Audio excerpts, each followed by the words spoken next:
All right, just 10 days now from the 2025 NFL Draft, and today we have an exciting announcement. Well, 17 of them, actually. That's the number of players headed to Titletown for night one of the draft.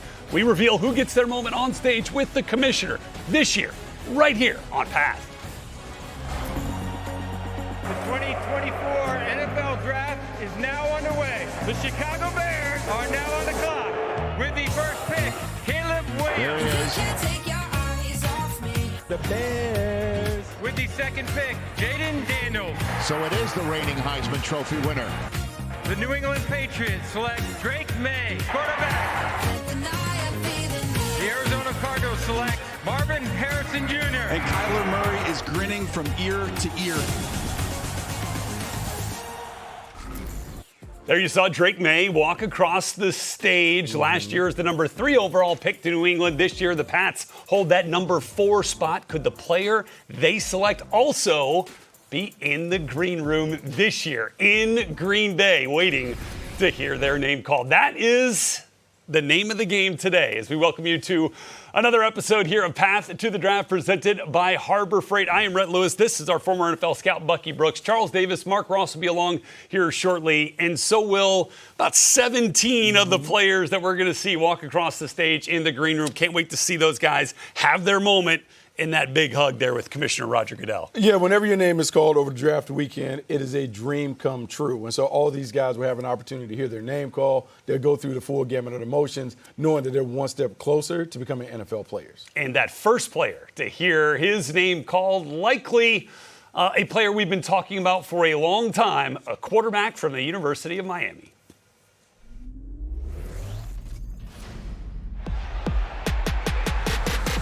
Ward throws and delivers a strike touchdown. Cam Ward. Ward with an incredible play. Diving. That is how Cam Ward does it. How about Cam Ward and that arm talent? Cam Ward's having himself a day. There it is, Cam Ward. Yes, indeed, will be headed to Green Bay and could very well be that first player to hear his name called. Which other quarterbacks? 2 more quarterbacks will be there. They're silhouettes right there for you. We will reveal those final 2 quarterbacks headed to the green room in Green Bay for you in just a minute. But what a story for Cam Ward, right? From incarnate word. Yes. To perhaps the number 1 overall pick. Pretty incredible journey. Yeah, really incredible. Go from being the 0-star recruit to being potentially the number 1 overall player in the draft. A testament to his work and the production and performance that he's put forth over the last 4 years. And a reward, again, to be invited here to the draft. Such a phenomenal distinction for a player whose career has been full of them. As we welcome Mark Ross, Charles Davis, as promised here. All right, guys.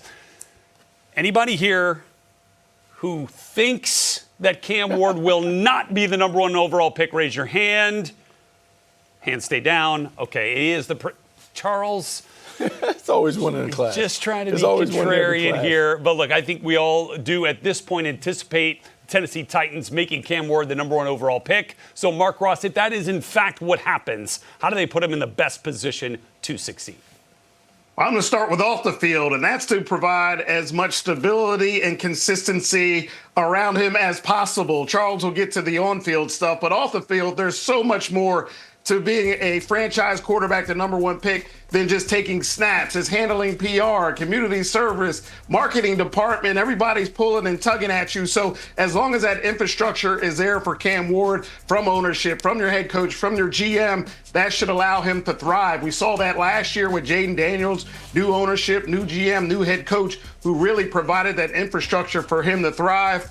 I lived it, never had the first pick, but had the second pick back in the day with Philly in 1999 draft where we took Donovan McNabb, and the goal was take everything away from him so he can just focus on football. And another thing that'll help is Cam's not going to a New York or a Philadelphia.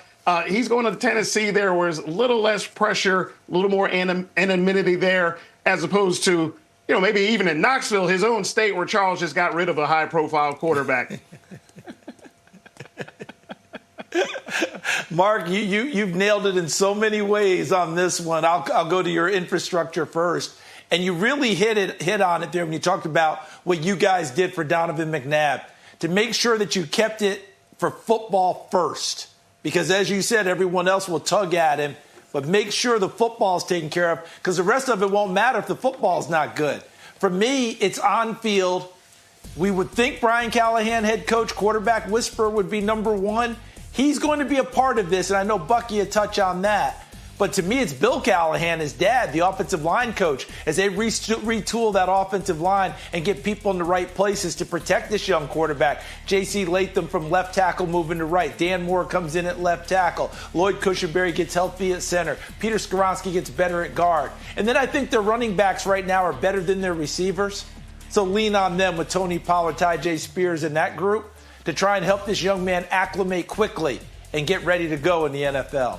Yeah, you talk about acclimating quickly and getting ready to go. A lot of this will be on Brian Callahan. Brian Callahan, the quarterback whisperer, who has experience doing this. Look, he did it with Joe Burrow. He was around the Rams and saw how Jared Goff continued to progress as a quarterback. And so this is about taking Cam Ward where he is and put him in a situation where he does exactly what he did at Miami and then slowly put the building blocks in place. And so we think about the running game, RPOs, quick rhythm passes, to a veteran cast of pass catchers on the perimeter, Calvin Ridley, Van Jefferson.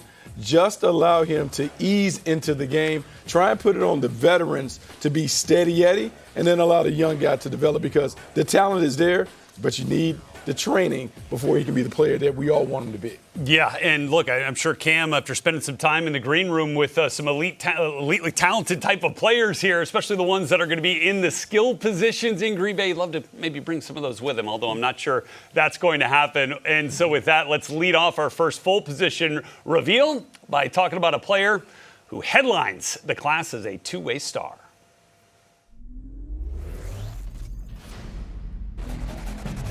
Throwing on the run, and it's picked off. And that's Hunter. Travis Hunter. Jefferson gets away from one. And superhuman pick from Travis Hunter. Ooh, and he just popped a little high, man. He made an incredible catch. End zone, Hunter caught it. Got a man. Room service, touchdown. Hunter.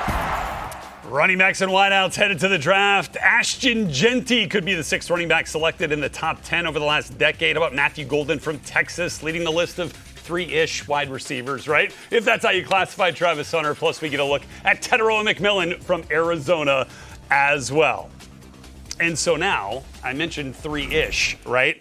So, CD, if we're talking about Travis Hunter here, one of the great mysteries, one of the great pieces of intrigue when we get to Green Bay is how will Commissioner Roger Goodell announce him? Wide receiver, defensive back, other? How do you see it? Well, we listed wide receiver, cornerback. We'll see how that goes.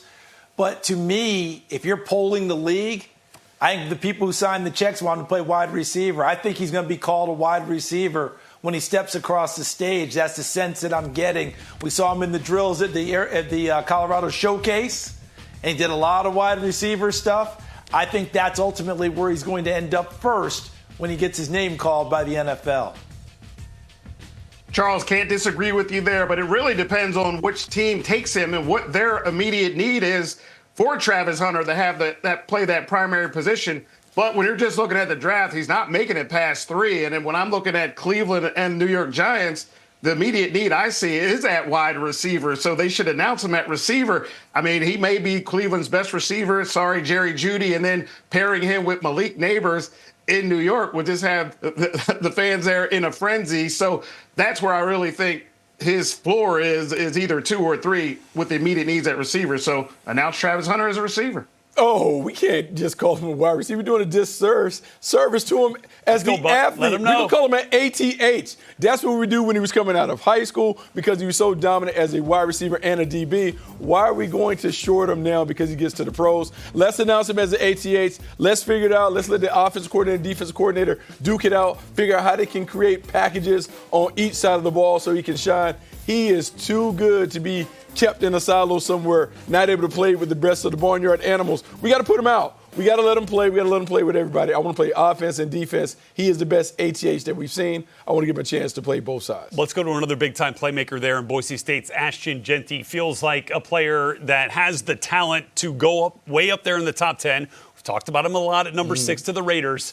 How early could Ashton Jeanty leave the green room? He's a top 5 player. There are only a handful of guys that are blue chip players in this class. Ashton Jeanty is one of them, and we know it. And sometimes in drafts, I would just like to see him get drafted where his value is, meaning the talent suggests that this dude has the potential to be a superstar. People talk about Saquon going number 2 overall. I believe you have to grade Ashton Jeanty in that light. Now, it doesn't mean that he's going to go in the top 5, but he should go top 5 because to me, he's a game changer. We on the show have had jokes talking about comparisons to LaDainian Tomlinson. When we talk about a player that's talented like that, LaDainian also win the top 5. We're saying Ashton Jeanty should be in that conversation as a top 5 pick. Well, one thing I like to do is listen and learn from Mark, from Bucky. And Bucky just laid out he's a top 5 player. So why are we going to let him out in the top 5, okay? Forget worrying about all this other stuff. By the way, Saquon Barkley went 2 to the Giants.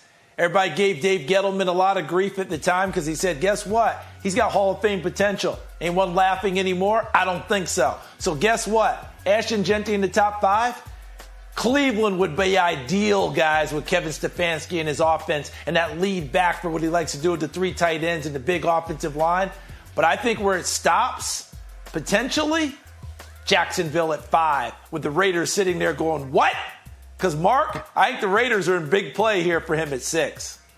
Man, Charles, you just going to take my guy, swoop my guy from out under me? Man, that's not how we're supposed to operate business. That would be a great story as well. He is from Jacksonville, was born in Jacksonville. So Bucky's writing the script down there, but I think he'll make it to number 6 with the Raiders. I think what we learned from last year with Saquon, you got to put a great player with a great team with some infrastructure. The Raiders just signed Geno Smith, Pete Carroll, leaned on Marshawn Lynch. That's the much better fit for him right there at 6. Well, let's talk about some of those receivers that'll be joining Ashton Jeanty in the green room. Mentioned Matthew Golden and Teteroa McMillan, Mark. It certainly, this wide receiver class feels a little bit curious outside of Travis Hunter. If we're looking at those 2 guys right there, which player do you feel like hears his name called first, Golden or McMillan? I got to go with McMillan. He's been my number 1 receiver the whole time that I've been evaluating this year's draft class. You know, the big guy plays like a power forward, as we've seen. We know the disappointment in the 40 and the questions of the top end speed, but I just like this young man's skill set of I'm a big power forward. I'm going to go up and get the ball and make plays. And I think there's just a lot of teams that really don't have this skill set at the receiver position in the top 15. So I can imagine he'd be the first name called. I'm with you, Mark. I believe when you look at T-Mac, it's one of those situations where you want someone that can be a dominant player on the outside. We talk about building wide receiver cores like a basketball team. So you need to have guys of different skill sets, different sizes and shapes. And when I look at T-Mac, look, there's a little combination where I see of Mike Evans on the high end and maybe Puka Nacua on another end in terms of being a big body playmaker that can box out over the middle field. But really, he's a red zone weapon who's going to put the ball in the paint time and time again. He's too good, too talented to fall outside the top 20. I like where you guys are going, and since you're going to bring hoops into it, right? I got a power forward, right? You know, we're going to put them together like a basketball. So I love that part of it. I'm going to go with a point guard. I'm going with Steve Nash, a point guard who can score, and that's Matthew Golden. Because 17 yards per catch last year in the SEC. He ran 4.29 at the combine, and in the hands of a really talented offensive coordinator, a really good alchemist who's going to put it all together, and I'm going to run a lot of stuff for him, and I'm going to jet sweep him. I'm going to smoke screen him. I'm going to make sure he touches the football. Give me Matthew Golden and let him be explosive right from the word go.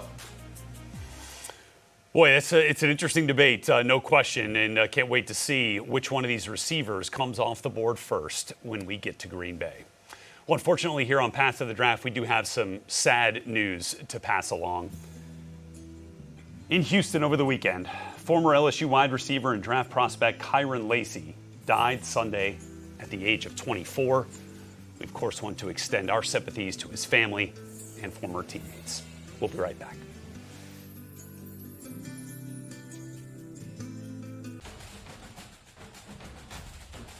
Path to the Draft is presented by Harbor Freight, Whatever you do, do it for less at Harbor Freight.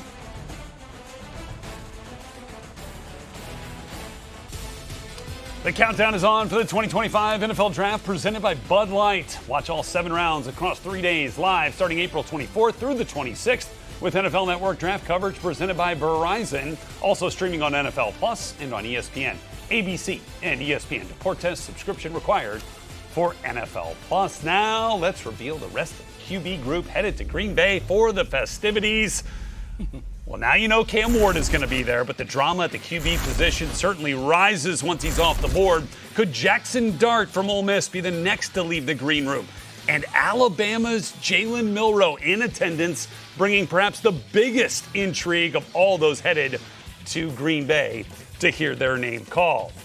All right, back here on Path to the Draft, Rhett Lewis, Bucky Brooks, Charles Davis, and Mark Ross. And Bucky, Jalen Milroe headed one of the 17 prospects that will be in attendance, one of the 3 quarterbacks, but we haven't necessarily included him in the first round conversation. Could he be a round 1 surprise? Well, you never know. I mean, the buzz is certainly building about Jalen Milroe just because of the superpowers. No one in this class at this position has his combination of legs, athleticism, and arm talent. Now, it needs to be directed and guided the right way, but he certainly is an intriguing option for someone who is looking for the tools. And remember, the last time we saw people really take toolsy type prospects, you're talking about Josh Allen and Lamar Jackson.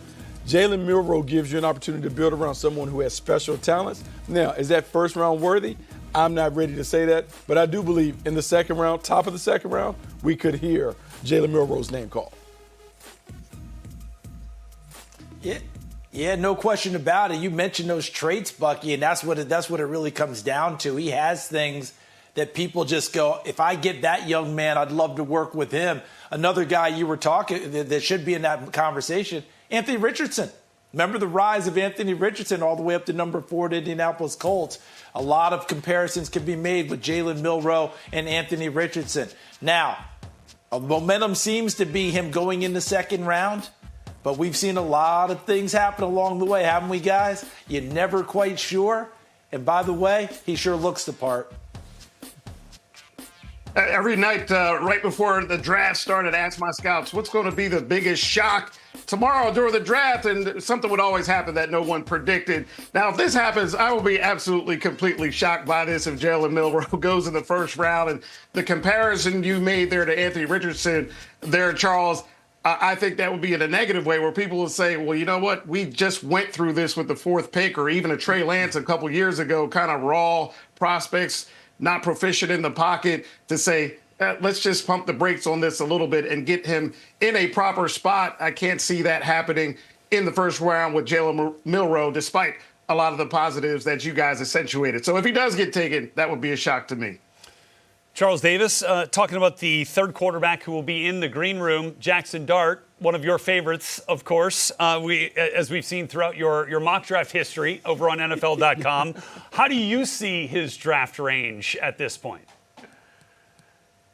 Well, just as you guys know, I've gotten a very strong talking to from my colleague Mark Ross in the last few weeks. He's like, listen, if you put him at number 3, you need to own it, stay with it, and quit shying away from it, because I didn't have him at 3 on my last mock draft. So having listened to the Oracle himself, Jackson Dart's range, number 3 to the New York Giants. And then I think his floor is the Cleveland Browns pick in the second round, at the top of the round. So that's the range for me with Jackson Dart. And all these guys we're talking about, guys, they may need to bring 2 suits to Green Bay. One for the first night, and maybe the second day when they could walk across stage. But either way, it works for them. Charles, I love the conviction. You took the coaching like a true Tennessee volunteer, man. I absolutely love it, keeping him at 3. Thank you. But I'm going to slide him down a little bit to number 9 to the Saints. And that's because of the injury news to Derek Carr. And then also you've got a new head coach there, Kellen Moore, who just won the Super Bowl. Doubling up on quarterbacks there. Philly has Jalen Hurts there.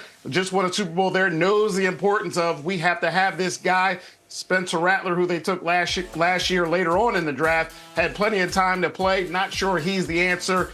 Let's say if he is another year to develop, but let's get Jackson Dart in there so much talent right there in that room. The floor would be someone trading into the bottom of the first there, particularly with Philadelphia, who we know Howie Roseman trades every year.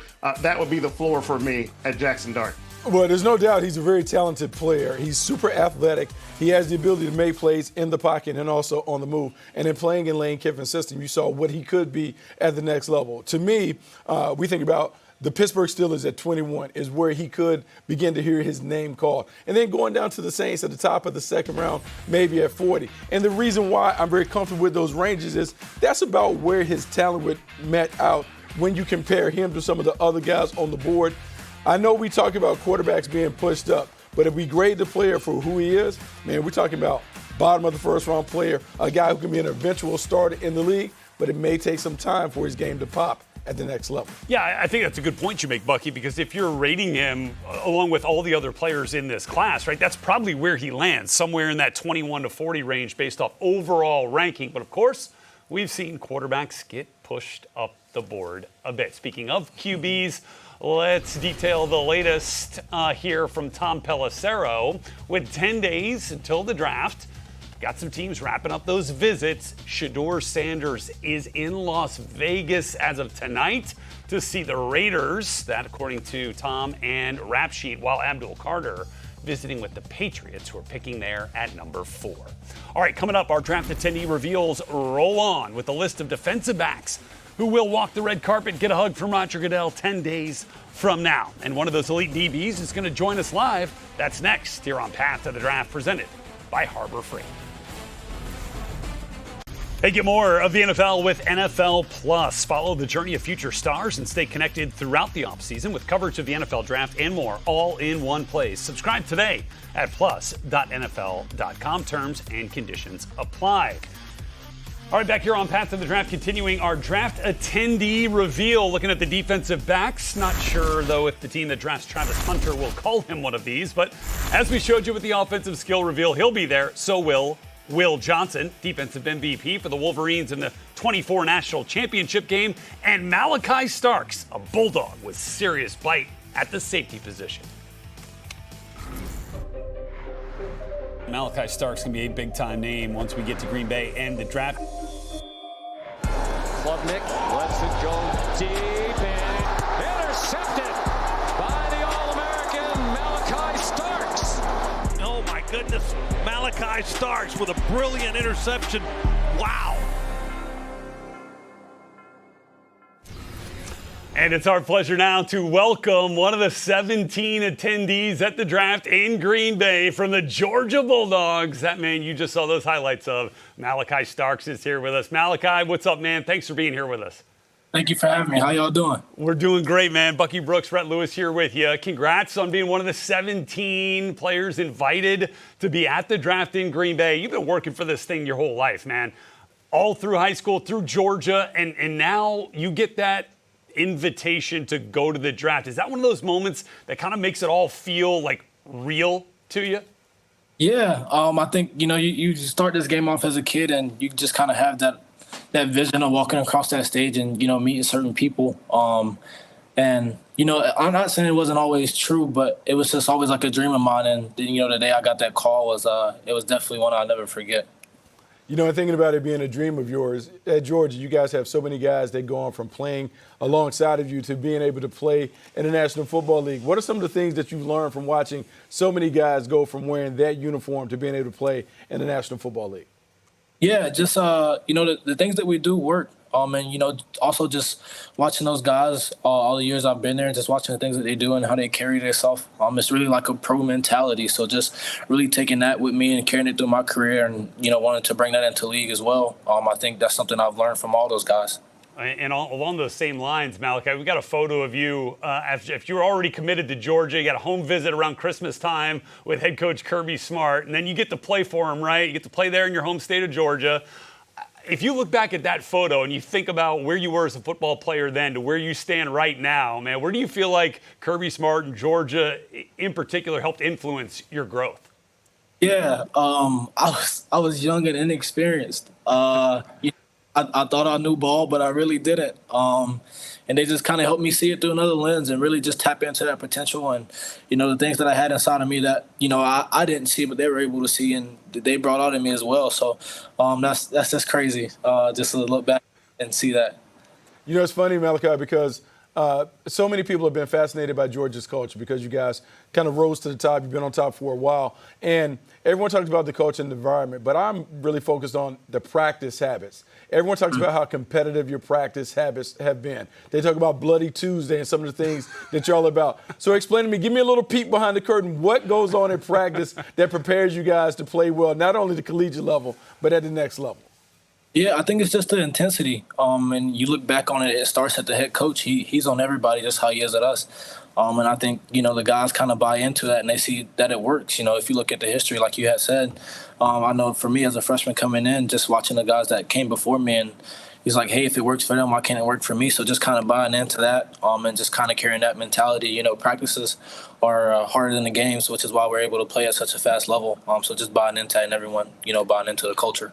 Yeah, and so we've talked about this here a little bit, right? The fact that you played your high school ball in Georgia, played college ball in Georgia, and then just this past Friday, you had a chance to go to the Falcons local workout there for players who grew up in the area. So first time there in Flowery Branch.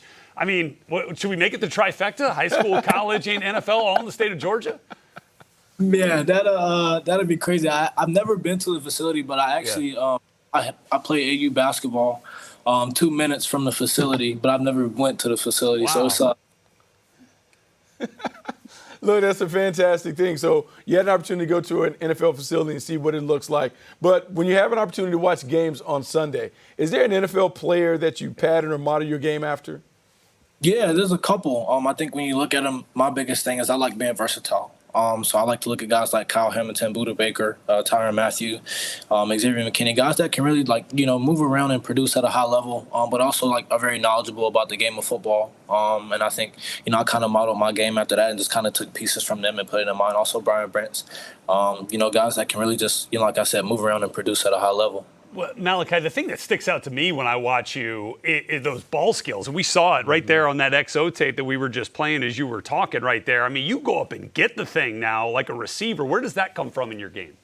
I think it's just my natural ability. I think when you look back all the way through high school, I played offense and defense, but also just, it's just natural. I think I've been doing it my whole life, and I think all the other sports I've played as well. So basketball plays a really big part in that, learning how to box out, go up and get the rebound, and then, doing long jump and triple jump, learning how to control my body. All those kind of play into it, but also just feeling comfortable in that situation just because I have so much confidence in myself. And having so much confidence, obviously the battles on the practice field that you and Brock Bowers had, when you see Brock Bowers go to the league and have an immediate level of success, how do you feel about yourself? Because I'm sure you're going to tell me that you used to hold him down, so you should be able to translate and have immediate success at the next level as well, right? Right. Brock is Brock. There's not too much to say about that. But just being able to compete against that guy and, some of the lessons that he taught me and some of the things that I was able to learn from him and just, the way he works, just to be able to piggyback off of that and take pieces of his game and put it in mine, just the way his mindset is. So I'm very blessed to be able to have someone like that in my past for sure. Well, iron sharpens iron, man, and we can't wait to see which team ends up calling your name and have you walk across that stage in Green Bay as one of the 17 attendees to the draft, man. Congratulations on your work thus far, and best of luck to you, bud. Sir, thank you. All right, Malachi Starks with us here on Path to the Draft as we continue our positional reveals of the 17 draft attendees. We get to the offensive lineman. Another one of Bama's best is on the way to Lambeau. Tyler Booker led the way for the Tide. And while much has been made of Will Campbell's arm length, his stay in the green room could be the shortest among this group. Arguably the most talented true tackle prospect in the draft is Josh Simmons, and he rounds out the offensive lineman list. And with that, we're going to kick off another edition of 3-word evaluations here, fitting these 3 offensive line prospects: Rhett Lewis, Bucky Brooks, Charles Davis, Mark Ross back here. Charles, let's start with Will Campbell, who, as I mentioned, could be the player that comes off the board first when we get to Green Bay. What 3 words do you have to describe the LSU Tiger? Okay, let's go with nimble, agile, and doubted. Nimble, you see it in the footwork, the ability to move, to pull, hit targets in open space. You see all of that. The agility goes along with that as well, because you see him work up and down, climb to the second level, get to people, and of course, taking those pass rushers and using his agility to keep his body in front of him and keep him away from his quarterback. And lastly, doubted, because anyone that has a tape measure, anyone with any type of measuring device, there always comes back doubt. Arms aren't long enough. What about hand size? What about this? Heck, he's got to get a suit for the draft. He's probably not going to want a tailor with a tape measure during that time because he's sick of hearing about it at this point. He just wants to go out and play. So that's what I get with him. He may be doubted, but I think he's going to come through just fine. I like that. The tailor as another internet scout out there on the arm length. I like that. All right, Mark, let's get to another one of these players. And Tyler Booker, the big guard from Alabama. Well, I'm keeping it simple here. Beat you up. And that's the way that Tyler Booker plays. As Bucky Brooks likes to say, throw you out of the club. This guy is 6'5", 321 pounds, 34.5-inch arms, and 11-inch hands. And when he gets those big paws on you there in the run game and grabs a hold, it is over. In the pass game, you cannot get through him. He is a brick wall. He's a technician. He is smart. And he had the quote of the draft season when he said he plays and he makes guys not love football anymore. And that's just not big talk. He plays that way. You got to have a junkyard dog like Tyler Booker up front there for you. Snatching somebody's love for the game right there. Tyler Booker, I like that. Beat you up. That's a new one for us here on 3-Word Evaluations. All right, Bucky, let's finish it off with Josh Simmons from Ohio State. Well, after that stellar report, like Josh Simmons is not going to want to hear me talk about ballerina, boxer, and finisher. He's not going to want to hear that because that sounds completely counter to what we just said about Booker. But the ballerina speaks to his athleticism, his nimble feet, his footwork. This is a guy that can dance on the perimeter with anybody and everybody. Does a great job of staying in front. The boxing comes with that. It's the footwork and the hands working together. When you see him, he can shadow box with the best of them. One of the best natural athletes that you'll see at the position. And then the finisher. He finishes his blocks. He finishes with a level of violence. When you think about someone who is that agile, but also has the violent hands and the nasty temperament, man, it's hard to say that, hey, we can find a better player than this at that position. Yeah, and look, I mean, quickly here, if not for the patellar tendon injury suffered midseason, are we talking about Josh Simmons as maybe the top offensive lineman in this draft? Absolutely. We definitely having that conversation between him and Will Campbell. Yeah, I think that's definitely one of those things that could, I mean, and look, it's a serious injury, right? Patellar tendon injury, it's not a typical ACL, but still, he's got the talent that could have had him way up at the top of this draft, but we'll see if a team still takes a shot there on Josh Simmons early in this draft. I keep hearing it might be one of those guys that goes a little bit higher than, I mean, he went 11 in the old Rhett Lewis mock draft. Oh, the Rhett Lewis mock draft. All right. We're still talking about the Rhett Lewis. Much more to come here for you on Path to the Draft. Like which linebackers and edge rushers are going to get the invite to Green Bay?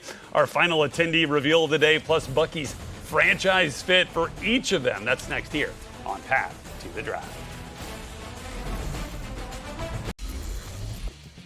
How about it? Another year of our ESPN NFL Network crossover event starts Tuesday. Kyle Brandt appearing on ESPN. We've got our Daniel Jeremiah joining NFL Live on Wednesday. And then right here on Thursday with us on Path to the Draft, Field Yates from ESPN will be joining us with his take on this year's draft prospects. Of course, the draft now just 10 days away from Green Bay. What do you say? As we continue to reveal the 17 players that are going to walk across the stage starting April 24th right here on NFL Network. Can be seen on ESPN, ABC, ESPN Deportes, and NFL Plus as well. Subscription required with NFL Plus. Let's continue with the reveals, starting with the defensive linemen and linebackers in this year's class.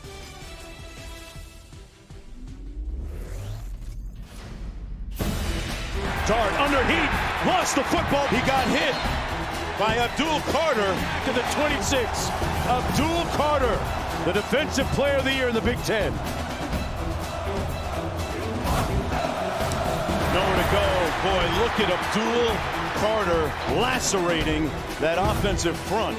But he's sacked all the way back to the 26. This kid is special, man.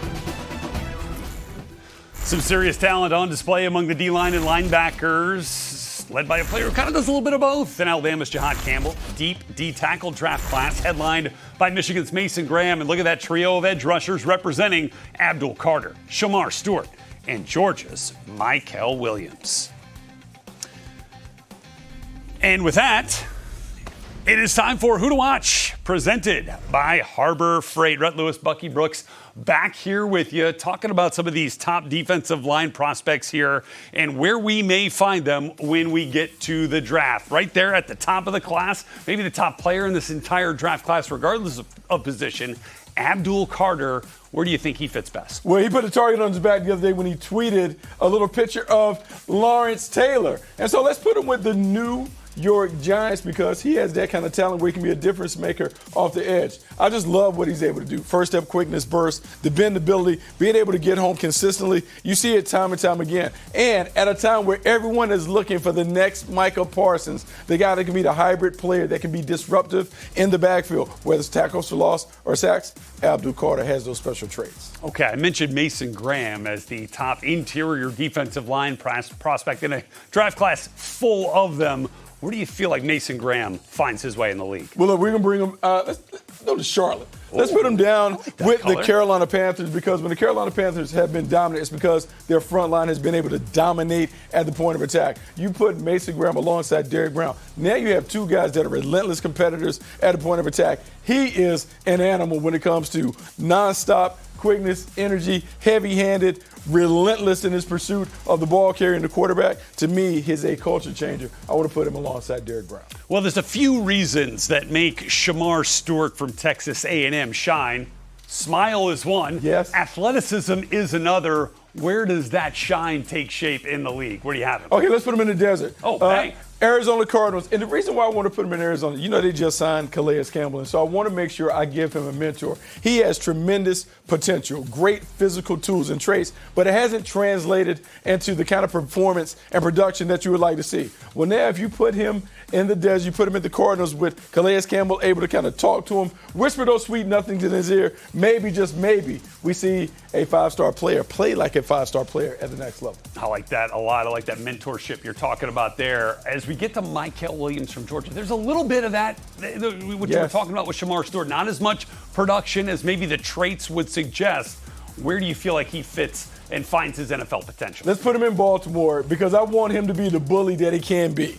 When you think about the Baltimore Ravens and what they have done traditionally, they go get big physical players that can play on that front line, that can really impose their will on the opponents. When I look at Williams on tape, he does that. Heavy-handed, relentless, just very, very physical at the point of attack. His style matches how the Baltimore Ravens kind of pride themselves in beating up opponents. To me, even though the production hasn't been there, he just fits. Talk about play like a Raven. To me, Mykel Williams plays like a Raven. I love that. I love giving the Ravens another piece to get after the passer with there and Mykel Williams. Okay, as I mentioned before, the lone true linebacker in this year's class, Jahad Campbell, heading to Green Bay's green room. In this edition of First Draft, the Crimson Tide's playmaking defender explains how his father's influence was key to making him the man and the prospect he is today.